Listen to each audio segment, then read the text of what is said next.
Silakan duduk dalam hadirat Tuhan. Selamat siang saudara, berapa banyak yang sungguh-sungguh rindu. Hari ini mata saudara terbuka untuk melihat Tuhan Yesus berperkara dalam hidup saudara. Amin. Sungguh sukacita yang besar saya boleh datang di Kota Bekasi. Terima kasih untuk GPIA yang ada di Jakarta Barat, khususnya di Kota Bekasi. Saya memberikan hormat saya kepada semua hamba-hamba Tuhan, gembala-gembala, para pemimpin-pemimpin dan semua anak-anak Tuhan. Yang tua maupun yang muda, saya bersyukur boleh berjumpa dengan saudara. Dan saya berdoa biar hari ini kebenaran firman Tuhan menguatkan setiap kita. Amin. Mari buka firman Tuhan bersama-sama dengan saya. Dari kitab Zakaria pasal ke-9 ayat yang ke-13. Saudara, di dalam sesi yang kedua, hari ini kita berbicara tentang bagaimana kita rising in our calling. Kita bangkit di dalam panggilan kita. Kita bangkit, we rise in God's purpose. Kita bangkit di dalam kehendak rencana Tuhan dalam kehidupan orang percaya. Hari ini pertama saya mau memberikan landasan karena ayat firman ini yang menggema di dalam roh saya sudah beberapa minggu lamanya. Saudara dan saya harus sadar bahwa di akhir zaman kebangunan rohani bukan hanya bicara tentang jiwa-jiwa.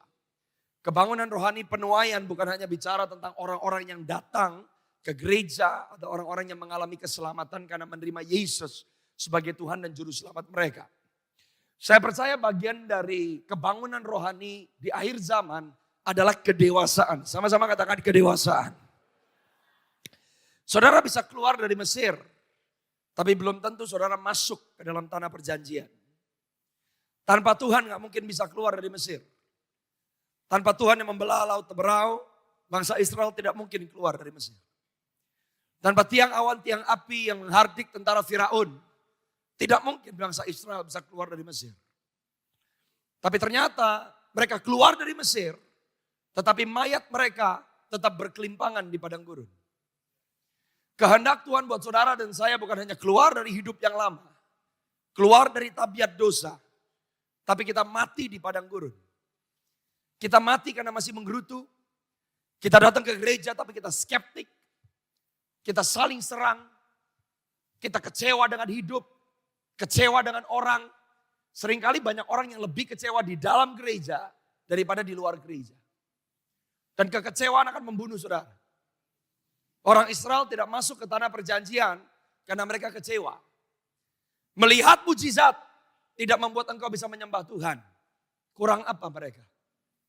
Mereka lihat tiang api fisik di depan mata. Mereka lihat burung dikirim untuk memberikan daging kepada mereka. Mereka lihat makanan yang tidak tumbuh dari bawah. Makanan yang datang dari sorga. Tapi yet mereka tetap bisa kecewa. Selama manusia hidup di dalam Yesus, dikecewakan oleh keadaan, dikecewakan oleh dunia, itu pasti. Tapi keputusan untuk kecewa, itu di tangan masing-masing orang. Oleh sebab itu Tuhan mencari orang yang dewasa. Yesus memberikan gambaran bahwa tuaian akhir zaman itu seperti gandum dan lalang. Dua-duanya warnanya sama. Dua-duanya bentuknya sama. Tapi yang membedakan, gandum merunduk ke bawah. Tidak ada orang bisa rendah hati karena mau rendah hati. Kalau saudara berkata, aku rendah hati, kita sudah sombong. Manusia hanya bisa rendah hati waktu kita lihat betapa besar, betapa agung, betapa mulia Tuhan. Bahwa tanpa Tuhan, aku gak bisa berbuat apa-apa. Semakin saudara sadar betapa besarnya Tuhan, di situ maka kerendahan hati akan dibentuk. Karena kerendahan hati adalah pekerjaan Roh Kudus di dalam hidup orang percaya. Gandum bijinya besar. Gandum bijinya berat. Makanya ke bawah. Lalang punya biji. Tapi bijinya kecil. Bijinya ringan. Makanya lalang bisa terus menjulang naik. Yang dunia tawarkan sebagai keberhasilan, belum tentu keberhasilan menurut standar kerajaan sorga. Yang kelihatannya naik terus, belum tentu berhasil menurut pandangan sorga. Tapi saudara tahu kalau biji lalang mulai diremukkan, maka akan keluar toksin. Dan biji lalang itu pahit, biji lalang itu beracun.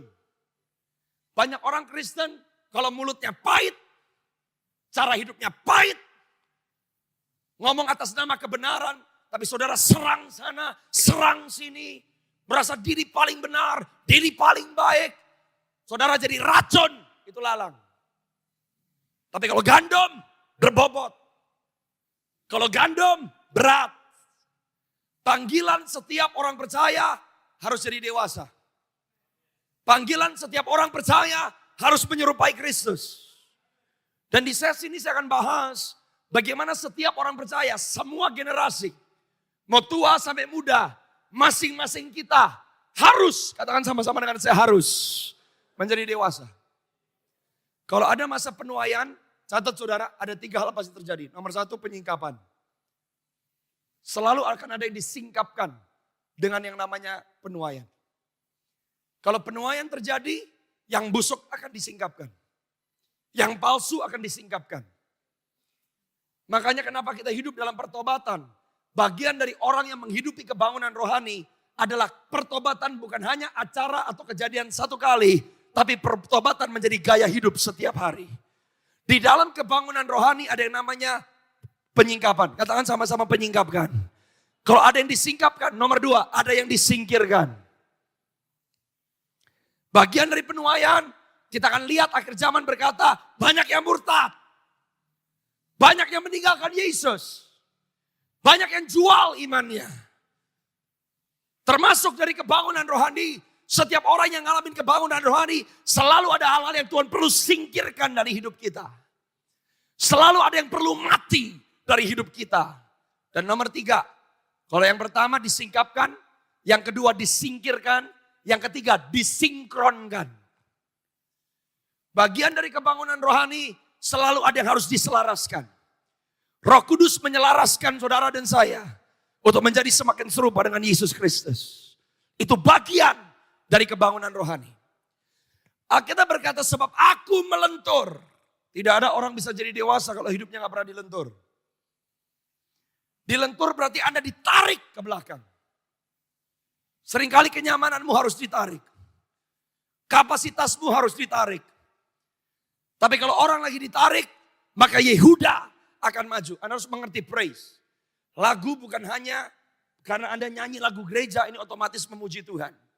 Karena banyak orang memuji karena keadaan. Banyak orang memuji karena situasi.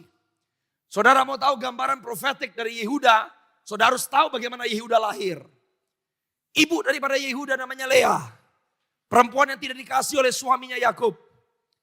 Waktu Lea mengandung anak pertama Yakub, dia pikir karena aku bisa kasih anak laki, penerus marga, penerus masa depan, Yakub pasti cinta sama aku. Anak pertama Ruben lahir. Lea berkata sekarang Tuhan melihat aku. Dia harapkan Yakub mencintai dia karena dia bisa kasih anak. Gak dicintai. Anak kedua lahir namanya Simeon. Waktu Simeon lahir, Lea berkata, sekarang Tuhan dengar aku. Yakub belum mencintai Lea. Meskipun dia bisa kasih 2 anak laki. Anak yang ketiga lahir namanya Lewi. Waktu Lewi lahir, Lea berkata, sekarang Tuhan pasti suamiku memperhatikan aku. Anak ketiga lahir, tapi Yakub belum memperhatikan Lea. Sampai anak yang keempat lahir, yang namanya Yehuda. Katakan sama-sama dengan saya, Yehuda. Waktu Yehuda lahir, Lea tidak menyebut Yakub lagi. Lea sudah tidak peduli suaminya sayang atau tidak. Tapi waktu Yehuda lahir, Lea berkata, I will praise. Aku akan puji Tuhan. Sekarang aku puji Tuhan bukan karena keadaan. Sekarang aku memuji Tuhan karena keberadaan Tuhan. Orang yang dewasa memuji Tuhan bukan karena keadaan. Memuji Tuhan bukan karena supaya diberkati. Memuji Tuhan bukan supaya ditolong. Memuji Tuhan karena memang dia layak untuk disembah. That's praise. Dan itu bicara kedewasaan. Dan aku akan mengisi busur dengan Efraim. Efraim anaknya siapa? Yusuf. Dihina, difitnah, dijual, jadi budak, ditipu, dijeblosin ke penjara, dilupakan, ditinggal dari orang yang remuk. Tapi semakin Yusuf berjalan di dalam perjalanan imannya, dia semakin dewasa. dari orang yang ngalamin itu semua, bam, lahir yang namanya Efraim. Dan Efraim artinya berbuah. Gak cuma berbuah, tapi double fruitfulness. Saudara mau berbuah? Saudara mau berdampak? Jadi dewasa. Sebab tanpa kedewasaan, saudara dan saya gak bisa berbuah. Dan Tuhan lagi nyari yang namanya Yehuda dan Efraim. Kenapa? Karena akhir zaman ada tipe dua anak dewasa. Satu anak Sion, yang satu anak Yunani. Sekarang Gen Z, generasimu lagi dibombardir sama anak-anak Yunani. Apa bedanya Sion dan Yunani? Sion, iman. Yunani, logika. Bukan berarti logika gak perlu. Tapi logika harus tunduk dengan iman. Makanya sekarang banyak orang jadi murtad, ateis, gak percaya Tuhan. Kenapa? Kalau Sion belum melihat, percaya. Yunani harus lihat dulu, baru mau percaya. Sion, God-centered. Pusat hidup itu Tuhan. Tapi kalau Yunani, pusat hidup itu self. Jangan mau rugi dong. Jangan mau ditipu gereja dong. Gereja cuma mau duitmu. Pemimpin cuma mau kuras energimu. Saat tabung dong. Pikirin dirimu sendiri. Jangan konyol. Tuhan kan sayang. Jangan mau diperdaya. Siapa bilang di dalam kerajaan Allah kita gak disuruh memikirkan diri sendiri. Dunia menaruh diri sendiri nomor satu. Tapi menurut Alkitab, diri sendiri ditaruh nomor berapa saudara? 3. Kasih Tuhan Allahmu dulu. Dengan senap hati, jiwa, kekuatan, dan akal budi. Yang kedua, kasihlah orang lain lebih daripada dirimu sendiri. Berarti diri kita itu bukannya ditelantarkan oleh Tuhan. Yang Tuhan geser adalah prioritas. Yunani ngajarin, kamu nomor 1. Kenyamananmu nomor 1. Keenakanmu nomor 1. Harga dirimu nomor 1. Tapi di dalam kerajaan Allah, kita nomor 3. God number 1. People number 2. Self number 3. Bukan kita diajarin Tuhan jangan peduli sama diri sendiri. Tapi waktu prioritas kita geser, kita masuk di hukum. Bukan hukum Republik Indonesia. Bukan hukum Asia Tenggara. Bukan hukum peradaban dekade atau the 21st century. Tapi orang yang menghidupi prinsip kerajaan Allah. Saudara menghidupi hukum kerajaan Allah. Waktu bumi bergoncang, kerajaan Allah tidak pernah bergoncang. Dan saudara bukan ditentukan hidupnya oleh karena keadaan. Tapi anak-anak kerajaan, hidup dulu saudara. Selama ada di bumi, keberadaanmu menentukan keadaan yang ada. Yang percaya katakan amin. Yang percaya katakan amin. Yang mau jadi anak-anak Sion katakan amin. Now, kalau saudara mau lihat anak-anak Sion, seperti Yehuda dan Efraim. Saya baru sadar di Alkitab ada 2 tokoh. Satu dari Yehuda. Yang satunya dari Efraim. Namanya siapa? Kaleb dan Yosua. Hari ini saya mau bicara. Panggilanmu bukan mati di padang gurun. Saudara dan saya selamat bukan supaya masuk surga. Please.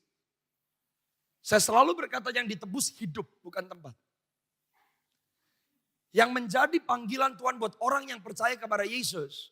Saudara dan saya dijadikan serupa dengan dia. Supaya kita memerintah bersama-sama dengan dia di dalam surga. Saudara bisa masuk surga tapi tidak memerintah. Yang memerintah sudah pasti masuk surga. Dan saudara sudah bisa mengalami surga di mana? Di bumi. Yesus gak pernah ngajarin supaya murid-muridnya ikut dia bunuh diri mati. Gak ada. Karena kalau goalnya hanya masuk ke surga. Waktu Yesus terangkat ke surga, kenapa muridnya gak diajak? Tapi selama 3,5 tahun Yesus di bumi. Dia ajarin terus. Kerajaan Bapakku kehendaknya datang di bumi seperti di surga. Dia berkata kerajaan surga sudah dekat.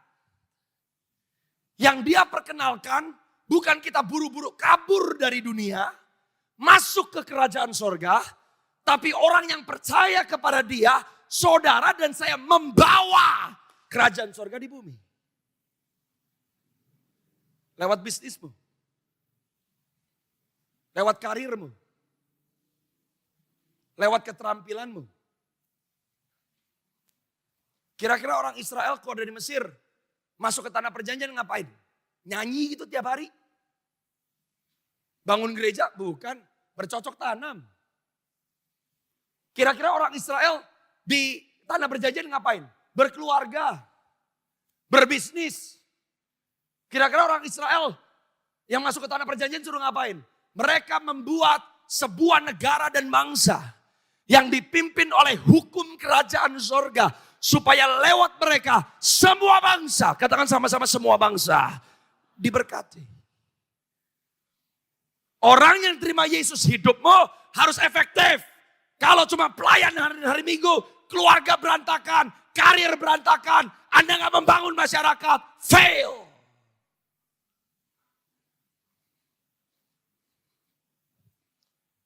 Saya bisa masuk neraka dalam keadaan berkhotbah.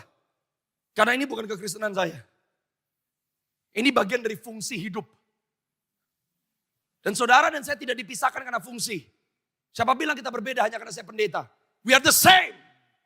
Mau pendeta, mau pengacara, ibu rumah tangga yang punya warteg. Tapi anak-anak kerajaan yang membawa gambar Allah. Yang menjadikan semua bangsa murid. Meskipun fungsi berbeda, tapi nilai sama. Yang mengerti katakan amin. Coba dibuka buat saya Yeremia 29. Dimulai dari ayat yang keempat. Orang pasti sukanya ayat yang ketujuh. Usahakanlah kesejahteraan kota di mana tempat aku buang kamu. Berdoalah untuk kesejahteraan kota itu sebab kesejahteraannya adalah kesejahteraan kamu juga. Saudara mau baca ayat ini mulai dari ayat 4. What does the Bible say? Kok bisa? Orang Israel di dalam pembuangan. Gak ada orang yang cinta negara di mana dia dibuang. Namanya aja buangan. Berarti tempat di mana mereka dibuang itu penjajah. Orang Israel gak masuk ke Babilonia. Seneng ya, gak suka. Negara mereka dihancurin, kota mereka dihancurin, barang dirampas, keluarga dibunuh. Tapi yet, waktu mereka ada di Babilonia, apa yang Tuhan katakan? Kepada semua orang buangan yang diangkut ke dalam pembuangan dari Yerusalem ke Babel. Ayat yang selanjutnya. Ngapain di Babilonia? Bukan meratap nasib. Buat kebun. Bikin rumah. Saudara anak-anak kerajaan selama di bumi. Jangan ratapi nasibmu. Saya kurang. Orang lain lebih. Stop. Kalau saudara dan saya hidup membandingkan diri dengan orang lain, Anda orang yang paling sengsara di dunia. Karena kenyataannya di dalam hidup ini ada yang lebih, ada yang kurang. Titik. Tapi penilaian Tuhan bukan kapasitas. Penilaian Tuhan itu kesetiaan. Buat orang dunia, besar, kecil, ukuran dan kapasitas. Tapi buat Tuhan, besar, kecil, kepercayaan dan tanggung jawab. Makanya di mata Tuhan yang dunia pandang kecil, besar. Janda yang kasih hanya beberapa keping yang dia miliki. Buat Yesus, besar. Kita ngelihatnya besar kecil itu ukuran. Kalau Yesus ngelihat besar kecil, kesetiaan. Di pembuangan, disuruh bikin rumah, disuruh bikin kebun. Diapain? Nikmati. Hidup ini dinikmati. Hidup di dalam Yesus dinikmati. Karena hidup bukan hanya pemberian. Hidup adalah kepercayaan. Ayat yang selanjutnya. Ngapain? Ambil istri. Bikin keluarga. Bertambah banyak. Jangan berkurang. Jadi berkat. Baru di ayat yang ke-7. Usahakan. Gereja dipanggil bukan hanya bersyafaat. Gereja dipanggil bermanfaat. Hidupmu bermanfaat nggak? Nggak perlu jadi presiden untuk bermanfaat. Nggak perlu jadi kepala. Dewan inilah, dewan itu nggak perlu. Relax. Orang yang ngerti siapa dirinya di dalam Yesus. Yang biasa jadi luar biasa. Hari ini masihkah kau kecilkan hidupmu? Anak-anak muda masih berpikir, apa saya lahir di keluarga seperti ini? Apa saya nggak menyadari? Stop. Kalau hari ini kamu mau bangkit di dalam panggilanmu. Dan jadi seperti dua orang yang namanya Yosua dan Kaleb. Saya berdoa arah hidupmu akan berubah mulai dari hari ini. Dan dimanapun kau berada, berapapun, apapun kapasitasmu. Yang penting Anda punya bobot ilahi. Yesus yang semakin besar. Maka saya mau kasih tahu hidupmu bukan sia-sia. Tapi selama kamu hidup, kerajaan Allah datang di bumi. Kehendak Bapa digenapi di bumi seperti di dalam surga. Yang percaya katakan amin. Lihat ayat yang ke-11. Nah orang suka ini nih. You know, kemarin tuh saya bilang ya. Saya gak khotbah ini. Kemarin di Palembang, Tuhan kasih saya pengertian. Kalau saudara baca Matius 25 ayat yang pertama dan selanjutnya. Tentang 5 gadis yang bodoh dan 5 gadis yang bijaksana. Hidup ini selalu dikasih sama Tuhan 3. Ada pelitanya, ada minyaknya, ada apinya. Hidup ini selalu punya 3 unsur. 1, kapasitas. 2, karunia. Yang nomor 3, kreativitas.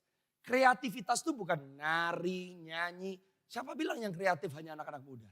Saudara dong, telaah. Kata kreatif itu apa? Ada 2 unsur kata. 1, menciptakan. Create. Yang kedua, aktif. Aktivitas. Setiap orang percaya harus kreatif. Kreatif bukan cuma seni. Seni salah satu ekspresi dari kreativitas. Tapi kalau saudara dan saya diciptakan segambar serupa dengan Allah. Tuhan kita itu siapa? Pencipta. Jadi di dalam hidup setiap manusia ada daya cipta. Lewat pekerjaanmu, create. Lewat keluargamu, create. Lewat bisnismu, create. Sebab aku mengetahui rancangan, plan. Planning salah enggak? Enggak, Tuhan aja punya plan.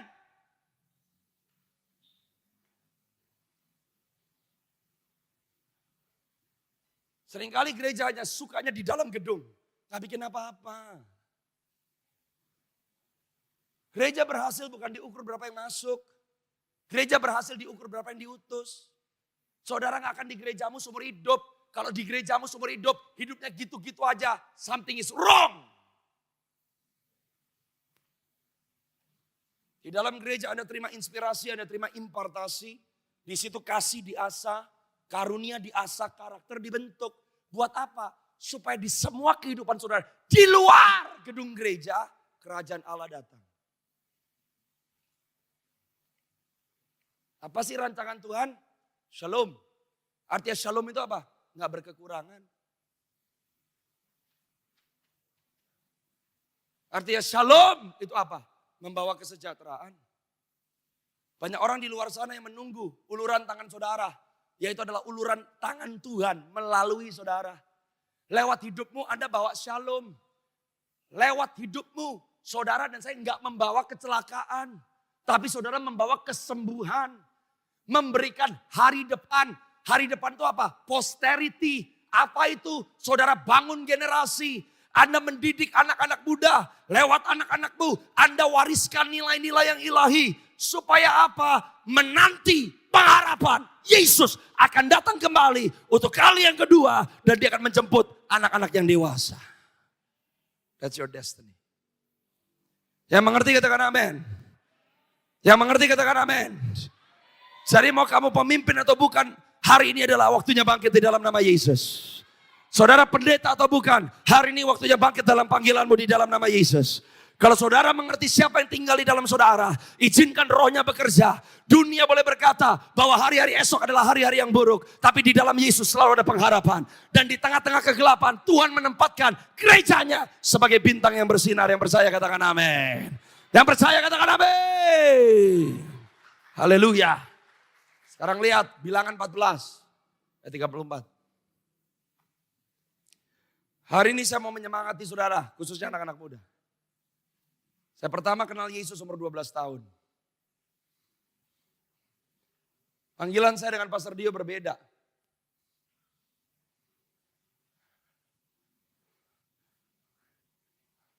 Pastor Dio lahir di keluarga pendeta. Di dalam keluarga saya nggak ada satupun pendeta.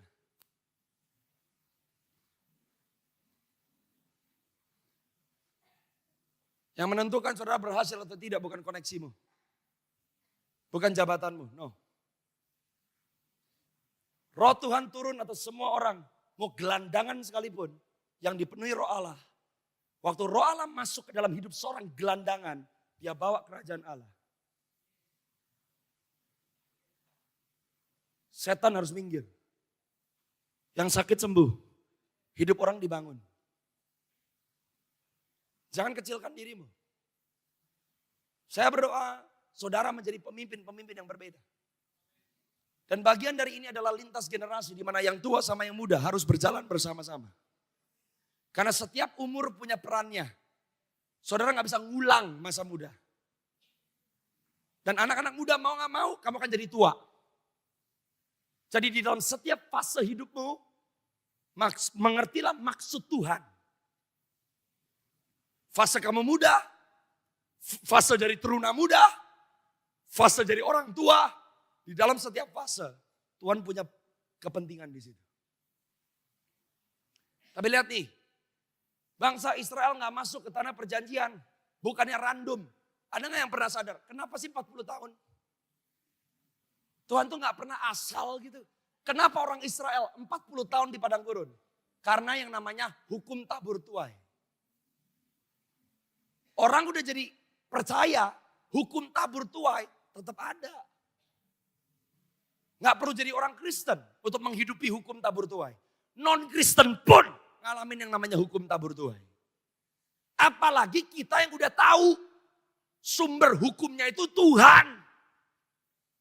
Kenapa ada hukum tabur tuai? Kenapa diajarin nabur? Kenapa diajar sabar? Kenapa diajar berpengharapan? Nah, sesuai dengan jumlah hari yang kamu mengintai. Ingat ya 12 pengintai. Yang bawa kabar busuk 10.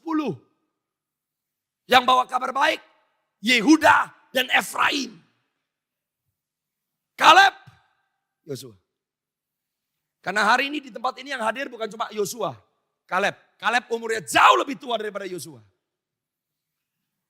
Gambaran profetik, kegerakan akhir zaman adalah kegerakan lintas generasi. Bukankah Yoel 2 menubuatkan ayat 28? Waktu dia mencurahkan rohnya atas setiap manusia, maka anak-anak akan ngapain saudara? Bernubuat. Teruna-teruna akan ngapain? Dapat penglihatan. Yang tua akan ngapain? Dapat mimpi. Itu 3 generasi yang berbeda. Anak muda itu kuat. Makanya kalau kuat mulutnya banyak bicara. Menerobos, mendeklarasikan. Semakin Anda tua jadi dewasa muda, saudara punya yang namanya cara berpikir. Saudara punya yang namanya ilmu. Saudara bisa strategis. Dan orang-orang tua mewariskan yang namanya mimpi. Orang yang bermimpi gak cuma ngomong tentang kesuksesan dia sendiri. Orang yang bermimpi mulai nyiapin generasi yang akan datang. Dibutuhkan 3 generasi. Di waktu yang bersamaan, saya percaya itu ngomong tentang 3 fase pertumbuhan rohani orang percaya. Orang percaya mulai Anda berkata-kata dengan berani. Makin dewasa punya yang namanya hikmat. Nomor 3, makin tua hidupmu berdampak. Dan dampak bukan hanya cuma generasimu. Orang yang berdampak, anakmu, cucumu, semuanya jadi perkasa di bumi. Setiap orang percaya yang berdampak, Anda memuridkan orang lain. Gak cuma keluargamu, tapi dimulai dari keluargamu. Tapi kepada siapapun Anda bersentuhan, Anda membangkitkan anak-anak rohani. Kenapa? Karena apa yang Tuhan ajarkan dalam hidup saudara, Anda replicate di dalam kehidupan orang lain. Yang percaya katakan amin saudara. Ada 12 pengintai dan 10 masuk membawa berita yang busuk. Dikatakan yakni 40 hari kamu mengintai. 1 hari dihitung berapa? 1 tahun. Jadi 40 tahun lamanya. Kamu harus menanggung akibat.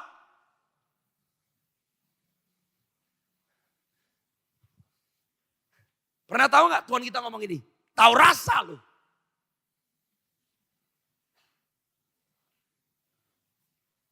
Gak mau percaya terus. Skeptik terus. Menggerutu terus. Tahu rasa. Bangsa Israel dikasih kesempatan. Balik terus. Pengen pulang terus. Menggerutu terus. Musa pengen dibunuh terus. Pemimpin selalu dijelekin terus. Nggak ada yang benar. Kenyamanan diambil marah. Kenyamanan diambil langsung komplain. Sekarang Tuhan bilang, kamu balik terus dari aku. Sekarang aku balik dari kamu. Game over.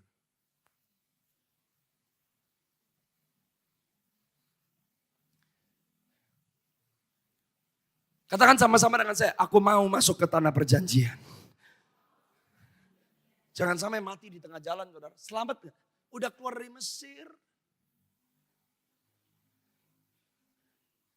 Tapi Tuhan rindu bukan hanya saudara masuk surga. Dia cari mempelai. Dan yang jadi mempelai bukan cuma pendeta. Yang jadi mempelai. Setiap orang percaya yang mau menjadi seperti Yesus. Ibu rumah tangga bisa. PNS bisa. Ayat yang selanjutnya apa yang Alkitab katakan? Ayat 35 sampai ayat yang ke-37. Aku Tuhan yang berkata demikian, sesungguhnya aku akan melakukan semuanya itu kepada segenap umat yang jahat ini. Yang telah ngapain saudara? Yang telah ngapain saudara?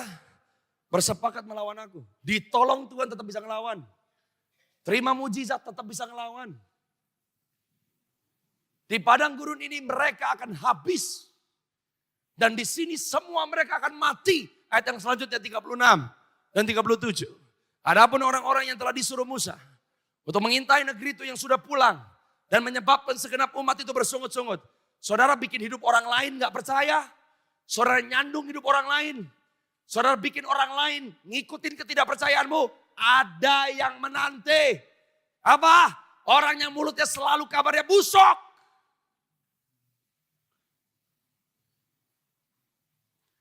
Apa yang terjadi dengan 10 pengintai ini? Ayat yang selanjutnya. Nah, kita berkata orang-orang itu akan mati. Kenapa saudara? Kena tulah. Di hadapan Tuhan. Saya berdoa ini tidak menjadi nasib hidup saudara dan saya. Tapi saudara dan saya menjadi seperti Kaleb dan Yosua. Yang mau katakan amin. Bilangan 13 ayat yang pertama sampai ayat yang ke-16.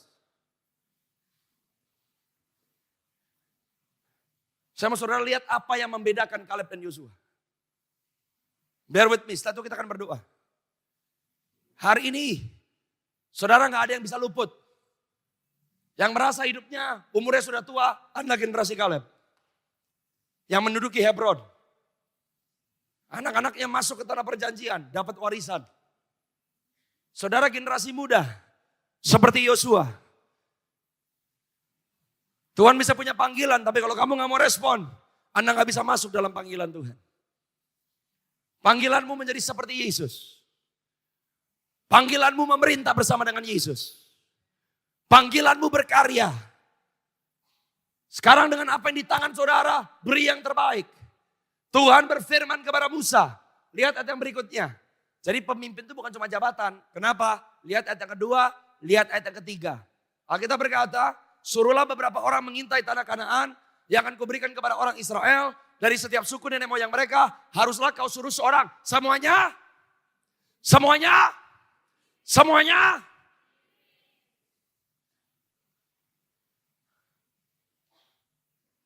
Saudara melayani bukan supaya 1 hari jadi ketua pemuda.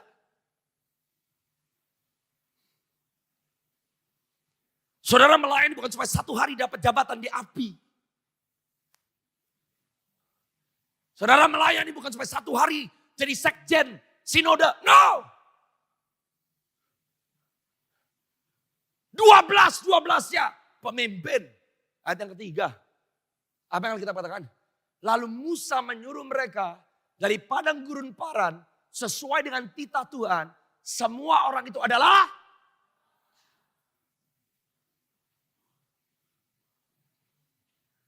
yang saudara capai apa? Apakah berarti jadi pemimpin salah? Enggak. Setiap kapasitas ada tujuan Tuhan.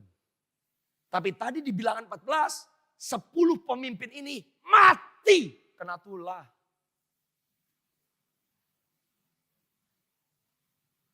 Lompat ayat yang ke-6.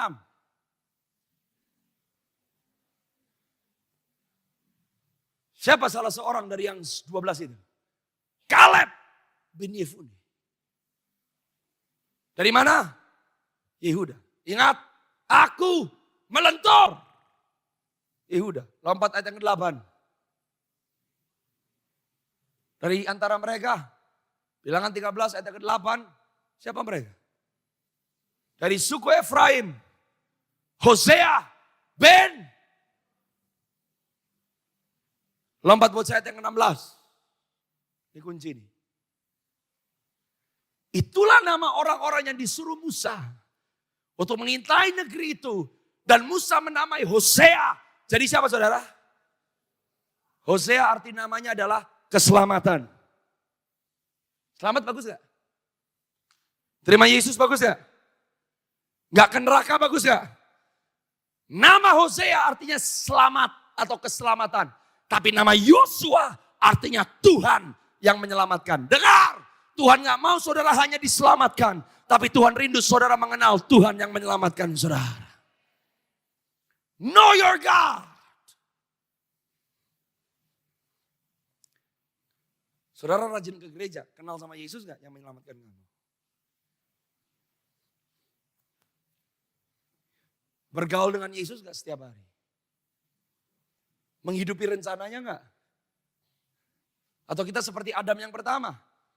Kenapa masuk dalam dosa dan mati? Karena Adam yang pertama di taman yang namanya di dalam Eden memilih kehendak pribadi bukan kehendak Tuhan.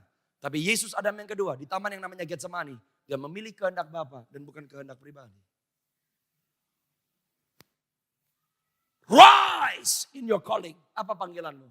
Jadi seperti Yesus. Apa panggilanmu? Jadi dewasa. Apa panggilanmu? Melakukan kehendak Bapa. Apa panggilanmu? Jadi dampak di dalam generasimu. Apa panggilanmu? Selama kamu hidup, jangan sia-siakan kesempatan yang Tuhan beri. Yang percaya katakan amin. Yang mau katakan amin. Coba buka sama-sama dengan saya. Dari kitab Bilangan, pasal yang ke-13, ayat 27 sampai ayat yang ke-33.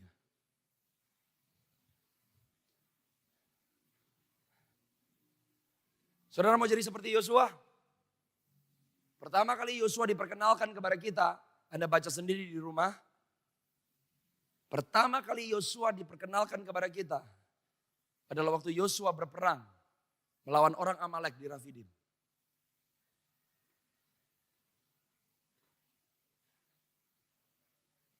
Lintas generasi. Di Rafidim waktu Yosua berperang, ingat gak ceritanya? Musa di atas gunung. Dan Musa harus ngapain saudara? Angkat tangan. Tiap kali Musa turun tangan, maka Yosua kalah, betul ya? Pertama kali Yosua disebutkan di dalam Alkitab, Yosua sedang berperang. Pertama kali Yosua disebutkan dalam Alkitab, Yosua sedang merekrut tentara. Kenapa penting anak muda belajar melayani? Bukan karena jabatan gerejanya. Karena di dalam pelayanan Tuhan membentuk karakter saudara. Setiap generasi ada panggilannya saudara. Musa di atas gunung, Yosua di bawah. Tapi waktu Musa tangannya capek, ada dua orang. Namanya siapa saudara? Harun dan Hur. Itu 3 generasi beda. Anak-anak muda yang perang di bawah, Musa yang angkat tongkat, Harun dan Hur yang menopang tangan Musa. Itu ngomong tentang sinergi 3 generasi.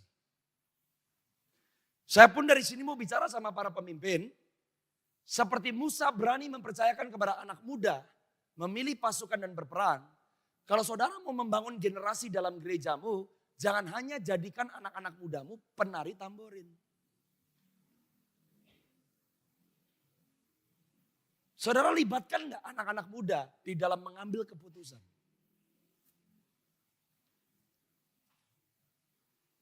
Saudara libatkan enggak anak muda? Dilatih, dimentor, didampingi, nyampein firman. Yang memegang otoritas tetap Musa. Kalau tangan Musa turun, mati.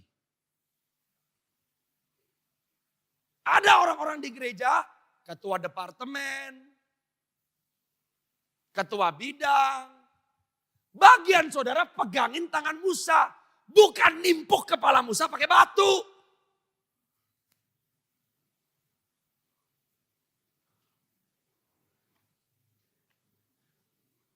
Waktu Musa naik ke atas gunung, ditemenin Yosua, siapa yang dipercaya urusan rakyat? Harun dan Hur.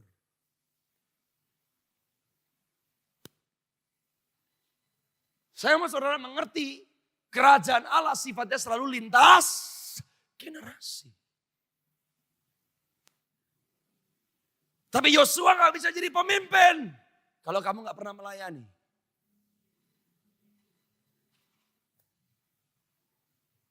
Anak-anak muda, saya lahir baru umur 12 tahun. Dari umur 12 tahun saya gulung kabel, saya angkat kursi. Umur 13 tahun pelayanan pertama saya jadi pendoa di dalam gereja. Karena anak dewasa gak bisa dikarbit.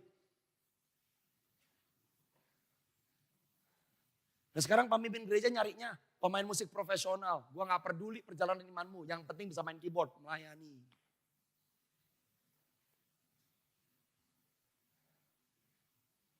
Di dalam kerajaan sorga ada prinsipnya. Setia dengan perkara yang kecil, maka saudara akan dipercaya dengan perkara yang lebih. Saya berdoa anak-anak muda kamu mau jadi seperti Yosua. Yosua gak pernah jadi seperti Musa, tapi dia melakukan kehendak Tuhan pada zamannya. Yang mau katakan amin. Dan ada Kaleb. Kaleb lebih tua, suku Yehuda. Nubuatan Yehuda dari Yakub adalah raja-raja. Waktu Yosua dipilih Tuhan menggantikan Musa, Kaleb gak protes. Menurut umur, yang lebih layak siapa? Kaleb. Menurut suku, yang lebih layak siapa? Kaleb. Tapi waktu Yosua naik, Kaleb berkata, maju Yosua. Seperti aku sama Musa, I'm with you. Saya berdoa hari ini pemimpin-pemimpin di sinode yang dikasih Tuhan GPI. Saudara pastikan, kalau Tuhan lagi mau membangkitkan Yosua, jangan sampai ternyata kamu bunuh Yosua di dalam gerejamu. Tapi kalau ada anak-anak muda di dalam gerejamu, saudara dan saya harus mengerti ada waktu Tuhan. Ada prosesnya Tuhan. Kalau saudara sekarang masih menjadi abdi, kalau saudara masih menjadi yang disuruh, kalau saudara yang harus berperang, Anda harus kerja keras, lakukan bagianmu hari ini. Sebab apa yang kamu tabur hari ini, akan engkau tuai di hari yang akan datang. Yang percaya katakan amin. Yang mau katakan amin. Maka mereka menceritakan kepadanya. Lihat di 12-12-nya. Kami udah masuk ke negeri. Kemana kamu suruh kami. Dan memang, katakan sama-sama memang. Jadi ini 10 pengintai bilang, Tuhan baik. Ya memang. Sabar. Ya tahu. Rendah hati, tahu. Yang kena tulah bilang, memang. Benar, itu negeri bagus. Memang, janji Tuhan ya dan amin. Memang. Banyak orang Kristen gitu kan? Tahu, saya tahu. Sabar. Tunggu waktu Tuhan, tahu. Gak usah pakai kekuatan sendiri, tahu. Tapi ini ayat yang kedua. Tapi banyak orang Kristen udah tahu. Tapi ngomongnya apa? Ayat yang kedua yang berikutnya. Hanya. Ini Kristen tapi. Kristen tapi. Ya dulu ya tahu. Mujizat pernah terjadi, tahu. Udah tahu tapi sekarang gak percaya. Nah ini nih. Tanahnya bagus, tahu. Janji Tuhan ya dan amin, tahu. Ternyata benar, tahu. Tapi yang dilihat musuh. Yang dilihat kemustahilan.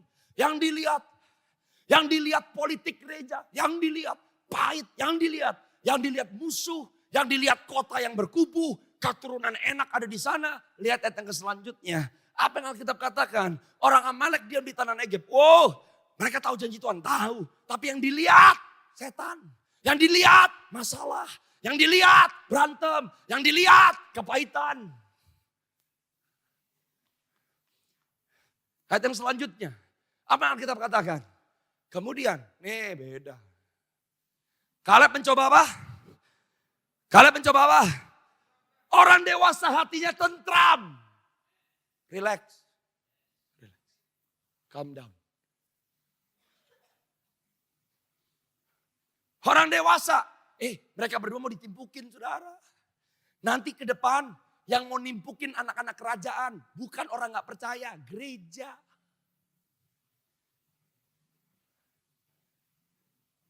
Yosua dan Kaleb mau ditimpukin sama 10 pengintai. Lu bikin kata mati lu. Lu anak muda banyak ngomong lu. Iman. Lu mau kita celaka lu. Hah? Main aman apa sih? Kaleb mencoba menenteramkan hati bangsa itu. Dan mereka kata, no, tidak. Kita akan maju dan menduduki negeri itu. Sebab kita pasti akan.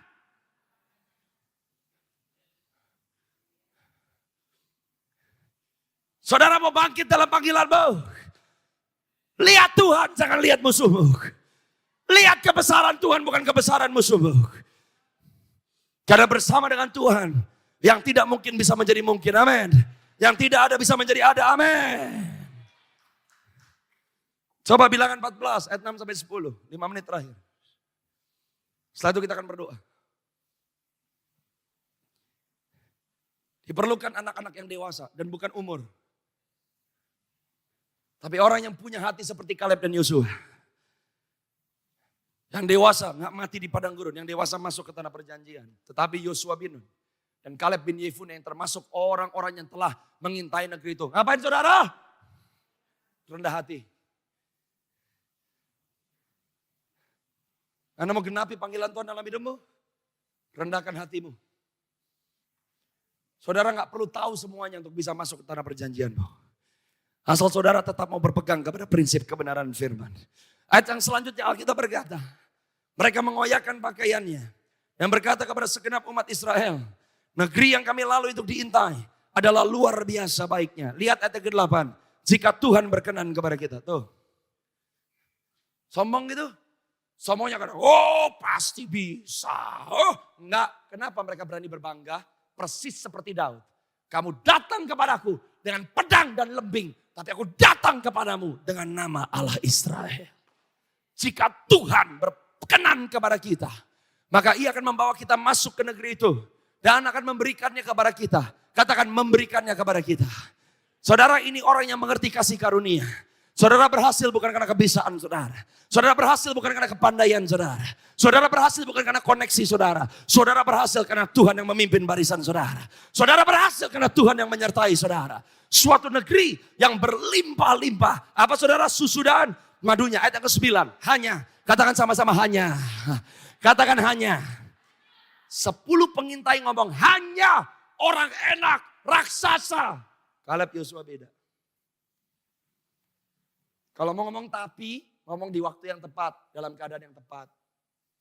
Jangan tapinya malah mengglorifikasi musuh. Yosua sama Kaleb bilang, ya musuh kita berat. Ya raksasa ada. Ya tapi janji Tuhan ya dan amin. Tapi jangan berontak. Jangan takut kepada bangsa negeri itu. Sebab mereka akan ngapain saudara? Akan kita telan. Akan kita telan. Anda mau masuk dalam panggilanmu, siap-siap ngalamin yang namanya tantangan. Tapi tantangan di dalam Kristus bukan tekanan. Tapi tantangan adalah makanan. Haleluya. Bukankah Mazmur 23 berkata, di mana dia menyediakan hidangan bagi saudara? Di hadapan lawan saudara. Semakin besar musuh saudara, semakin dahsyat kemuliaan Tuhan yang dia akan nyatakan. Semakin musuh mencoba menghadang saudara, di situ Tuhan akan membela saudara. Tantangan bukan tekanan, tapi tantangan adalah maka. Siapa yang mau lihat kemuliaan Tuhan dalam hidupmu? Semakin kau ditantang, katakan Allah Israel berserta dengan aku. Makananku adalah tantangan. Kenapa? Karena bukan kuat dan gagahku, tapi roh Tuhan yang tinggal di dalam aku. Kaleb dan Yosua bisa ngelihat yang 10 pengintai yang lain yang gak bisa lihat. Mereka melihat bahwa yang melindungi orang-orang raksasa itu sudah meninggalkan mereka. Sedang Tuhan menyertai kita. Janganlah takut kepada, oh haleluya. Kenapa saudara jadi orang-orang yang dewasa secara rohani? Hidup dalam roh. Lihat yang dunia gak bisa lihat. Lihat yang manusia gak bisa lihat. Dan sebagai ayat penutup buat kita semua. Lompat ke ayat yang ke-24. Setelah itu ayat yang ke-30 saya selesai. KPIA, Tuhan memberikan Roh Kudus.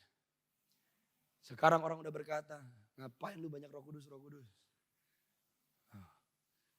Oh, pekerjaan Roh Kudus bukan pekerjaan yang asing. Pekerjaan Roh Kudus bukan pekerjaan sinode.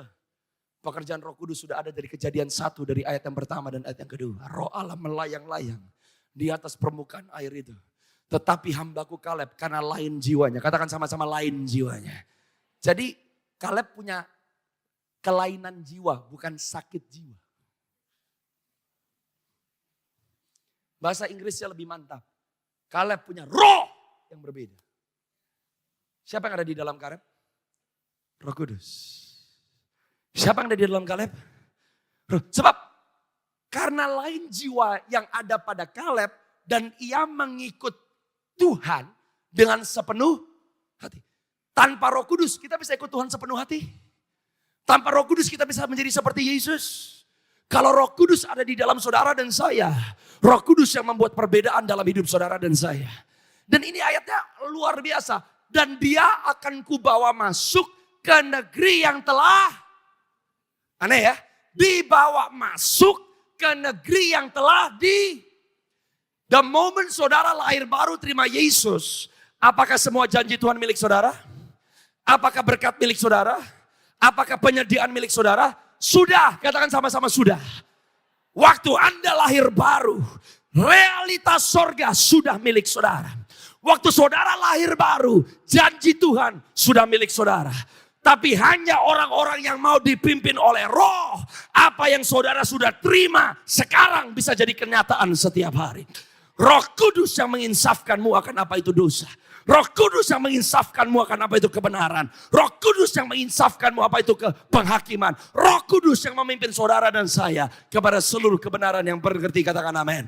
Dan bukan hanya saudara yang ngalamin, tapi anakmu, cicitmu bukan kena drugs, bukan kena judol, tapi anak-anakmu dan cucu-cucumu perkasa di dalam Tuhan yang percaya, katakan amin.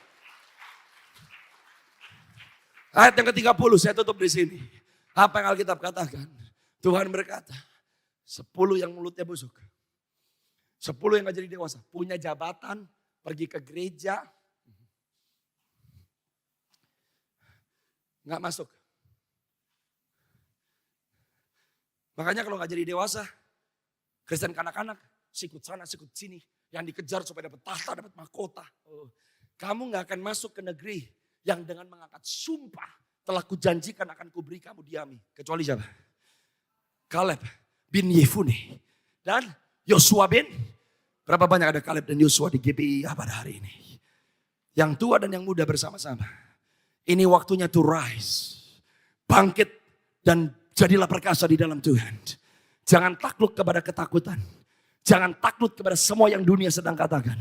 Tapi kalau Roh Kudus ada di dalam saudara dan saya. Maka saudara dan saya bukan hanya keluar dari Mesir, tapi Anda akan duduk di tanah perjanjian. Hidupmu bukan hanya sekedar melewati hidup ini, tapi hidup ini untuk menyenangkan hati Tuhan. Maukah engkau berkata hari ini, selama aku hidup ya Tuhan, datanglah kerajaanmu dan jadilah kehendakmu di bumi seperti ini. Mari berdiri semua dalam hadirat Tuhan. Angkat tanganmu tinggi-tinggi.